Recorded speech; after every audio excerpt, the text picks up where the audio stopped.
የሀናንና የአሴርን የተጣሉበትን ምክንያት እንዳለ ቤተሰቡ ሁሉ አወቀ። ሀና ለአቶ ኖላዊ ከነገረቻቸው በኋላ እኔም እንደዚህ ጠርጥሬ ነበር አሉ። ሀንዬም እንዴት ብላ ስትጠይቃቸው በተደጋጋሚ ከተምቾ ጋር ሙድ ሲንይዝበት ነበር። ተምቾ ስላንቺ ሲወራ በጣም ነው የሚቀናው። እኔና ተምቾም እንደዚሁ በተደጋጋሚ ሙድ እየያዝንበት ነበረ። እሱም በጣም ሲበሳጭ ብዙ ጊዜ ተመልክቼዋለሁ። እናም እንደሚወድሽና ለአንቺ የፍቅር ስሜት እንዳለው የተረዳሁት ያን ጊዜ ነው በማለት አቶ ኖላዊ ለሀና ነገሯት። አቶ ኖላዊም አሴር በጣም ጥሩና መልካም ልጅ እንደሆነና ከእርሱ ጋር ብትሆን መልካም እንደሆነ ነገሯት። ሀና ደግሞ በጭራሽ ይሄ የሚሆን ነገር አይደለም፣ እኔ አሴርን የምወደው እንደ ወንድሜ ነው እንጂ በሌላ በኩል አይቼው አስቤውም አላውቅም። እኔ ሌላ የምወደው ሰው አለ ስትል አቶ ኖላዊ ነገረቻቸው። አቶ ኖላዊ የሀና ምላሽ በጣም አስደንግጧቸው ከተቀመጡበት ብድግ አሉ። ምን የኔ ልጅ እውነትሽን ነው በማለት ጠየቋት። ሀናም አንገቷን አቀርቅራ አወዳለች። ቆይ እሱ ማን ነው? መቼስ ተዋውቀሽ ነው እዚህ ደረጃ የደረሽው? በማለት አቶ ኖላዊ ጠየቋት። ሀናም ትምህርት ቤት አንድ የምታውቀው ልጅ እንዳለና ከሱ ፍቅር እንደያዛት ነገረቻቸው። አቶ ኖላዊ በዚህ አጭር ጊዜ ውስጥ ፍቅር የያዘሽ ምን አይነት ልጅ ቢሆን ነው? በማለት አቶ ኖላዊ ሀናን ሲጠይቋት፣ ሀና ግን እኔ እንጃ አባዬ፣ ብቻ ሰላም በተደጋጋሚ ከሱ ፍቅር ይዞሻል ስትለኝ እሱም ደግሞ እንደሚያፈቅረኝ ሲነግረኝ የማሰቢያ ጊዜም ስላልሰጠኝ እኔም እወዳለሁ ብዬ ነገርኩት። አሴር ደግሞ ይሄንን ነገር ስለሰማ ለዛ መሰለኝ የከፋው አለች።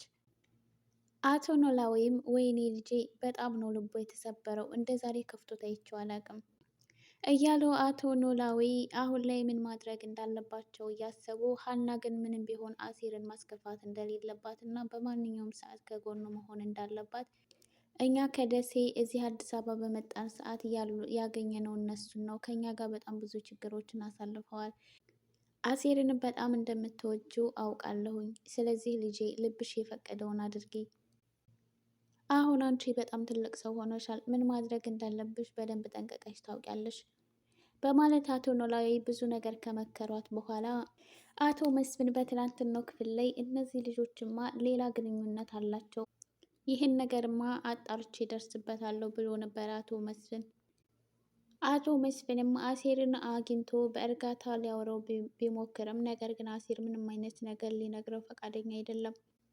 አቶ መስፍን የተረዳው ነገር ቢኖር ግን አሴር በጣም እንደተጎዳና ልቡ እንደተሰበረ ነው። አቶ ኖላዊ የአሴር ነገር በጣም እያሳሰባቸው እና እያስጨነቃቸው ነው። አሁን ላይ አሴር አብዝቶ መጠጣትና እንደዚሁም ማጨስ ሆኗል ስራው። አቶ ኖላዊም ወደ ቤት በራሱ ጊዜ ስለማይመጣ ባለበት እየሄዱ እየፈለጉ አሴርን ወደ ቤት ይዘውት ይመጣሉ።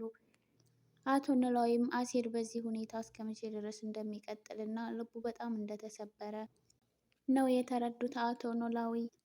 ነገር ግን አሴር ጠጥቶ በሰከረበት ሰዓት የሀና ስም ከአፏ አይጠፋም።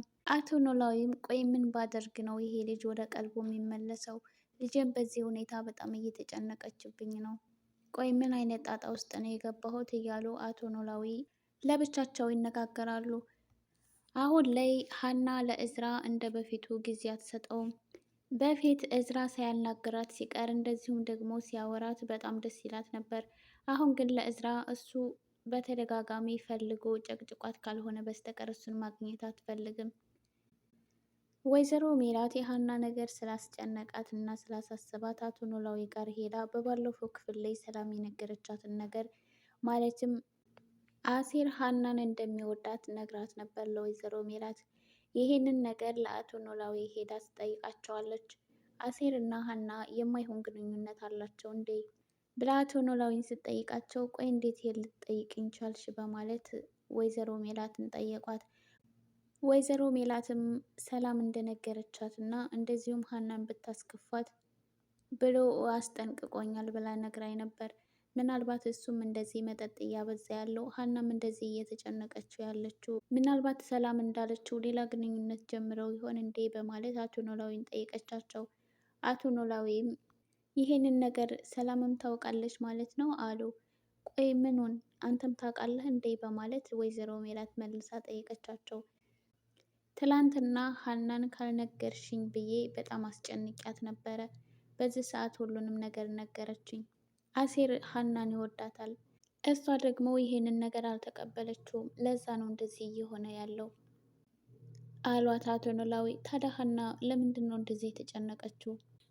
እሷ ደግሞ ሌላ የምትወደው ልጅ አለ መሰለኝ። ብቻ የእነዚህ ሁለት ልጆች ነገር በጣም ግራ ግብት ብሎኛል። ምን ማድረግ እንዳለብኝ ራሱ በጣም ጨንቆኛል በማለት አቶ ኖላዊ ሁሉንም ነገር ለወይዘሮ ሜላት ነገሯት። ቆያኛውን ሀና የምትወደውን ልጅ አንተ ታውቀዋለህ እንዴ ብላ አቶ ኖላዊን ስጠይቃቸው አረን ያላውቀውም አሉ አቶ ኖላዊ። ወይዘሮ ሜላት አሴር ግን ጥሩ ልጅ ነው አይደል አለች።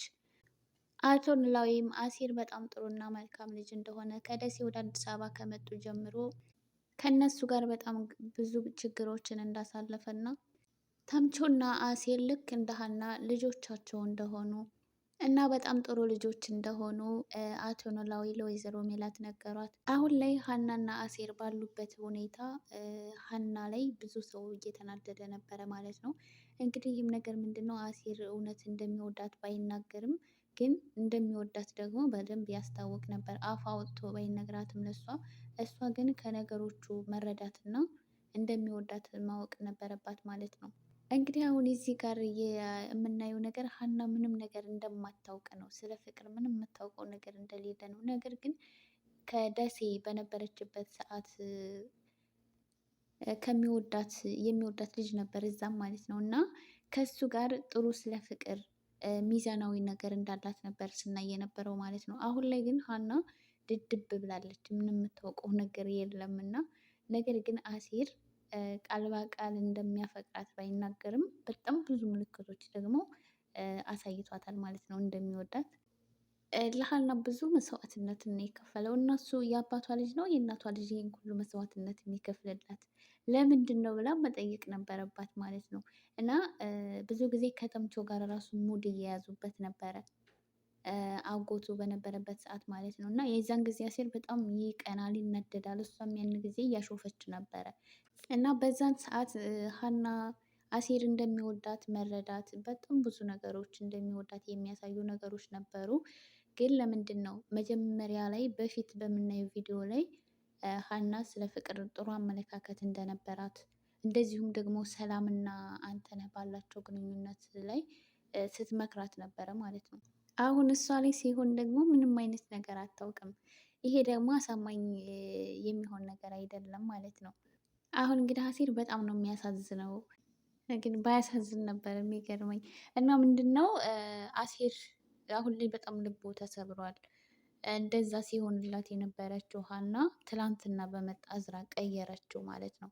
አሁንም ቢሆን ሀና መስተካከል አለባት እና ደግሞ ሰላምዬ በአሴር እና በሀና መካከል በጭራሽ መግባት የለባትም። ምክንያቱም ሰላምም ቢሆን የተገኘችው በእነ አሴር ምክንያት ነው። ሀና ከሁሉም በፊት ያገኘችው ከአባቷ ቀጥሎ እና አሴርን ነው ማለት ነው። ስለዚህ ማንም ቢሆን በአሴር እና በእሷ መካከል ማንም ሰው እንዲገባ መፍቀድ የለባትም። ከሁሉም በፊት አሴርን ማስቀደም መቻል አለባት። እሱ ለእሷ ሲል ብዙ ችግሮችን ተጋፍጧል። ሌላ ሳይቀር ከእንጀራ አባቱ ጋር አባቷን ለማሳከም ብዙ መከራን ተቀብሏል ማለት ነው። ስለዚህ ሀና የሰላምንም ቢሆን ምክር ቢሆን መስማት የለባትም። ግን ወደፊት ራሱ ሳስበው ሰላምና ሀና የሚጣሉ ይመስለኛል። ምክንያቱም ሀና አሴርን በጣም ትወደዋለች ማለት ነው። ሀናን ራሱ ወደ እዝራ እንድትሆን የምትገፋፋት አሴርን ለራሷ ለማድረግ ይመስለኛል ማለት ነው። እና በዚህ ሀሳብ እንግዲህ ሙሉ በሙሉ ሀና ጥፋተኛ ናት ባይባልም አሴርም ጋር ጥፋት አለ። ግን ይኸው መጀመሪያ እሱ እንደ እህት ነው እንደ ወንድም እንደቀረባት እና ሁሉን የሚያደርገውን ነገር በእህትነት ነበር ስትቀበል የነበረው። እና በሰዓቱ አሴርም እንግዲህ ፍቅሩን መግለጽ ነበረባት እንደሚወዳት እና ለእሷ ያለውን ስሜት በግልጽ ሊነግራት ይገባ ነበር ማለት እንግዲህ ሀና አታውቅም ተብሏል። ስለዚህ ልትረዳው እንደማትችል ማወቅ መቻል ነበረበት ማለት ነው። ያማለ እንግዲህ ሀናና አሴር ግን አብረው ይሆኑልን የሚለው የብዙዎቻችን ድምፅ ነው። ሀና የአሴር ብቻ ነው መሆን ያለባት። ከእዝራ ጋር ተሆነች አባቴን ላስተዋውቅሽ ምናምን የሚባል ነገር ይመጣል። ከዛ የእዝራ አባት ደግሞ ሀናን ይጠቀምባታል። በዚህ መሀል ደግሞ ተጎጆ ሀና ትሆናለች ማለት ነው። እስከ ዛሬ የህይወቷ መመሰቃቀል ራሱ ምክንያቱ የእዝራ አባት ነው። ስለዚህ እሱ ምንም አይነት ጉዳት እንኳን ባያደርስባትም ይህንን ነገር መጨረሻ ላይ ስታውቅ መጎዳቱ አይቀርም ማለት ነው። ስለዚህ የሀና ጉዳትና ፈተና ደግሞ እዚህ ጋር ማቆም መቻል አለበት። ከዚህ በኋላ ህይወቷ አሁን ቤተሰቦቿን አግኝታለች። ቤተሰቦቿን በማጣት አባቷን በማሳከም በጣም ብዙ ፈተናዎችን አሳልፋለች። ከፈተና በኋላ ደስታ እንደሚመጣው ሁሉ ደግሞ እዚህ ድራማ ላይ ማየት መቻል አለብን። አሁን ሀና እኮ እንደምናየው በጣም እየተመረረች እና እየተበሳጨች ነው። ፈጣሪ እንደሌለ ሁላ እያሰበች ነው ማለት ነው። እዚህ ሁላችንም ከብዙ መከራ በኋላ ደስታ እንዳለ ማወቅ እንድናውቅ ሀና ከዚህ በኋላ ምንም አይነት ፈተና ልትፈተን አይገባም። ይህ የኔ ሀሳብ ነው። እናንተ ደግሞ ሀሳባችሁን በኮሜንት መግለጽ ትችላላችሁ። ለዚህ ቻናል አዲስ የሆናችሁ ላይክ፣ ሰብስክራይብ በማድረግ ቤተሰብ ሆኖ አበረታቱኝ። እስከ መጨረሻው ላዳመጣችሁኝ በጣም ከልብ አመሰግናለሁ።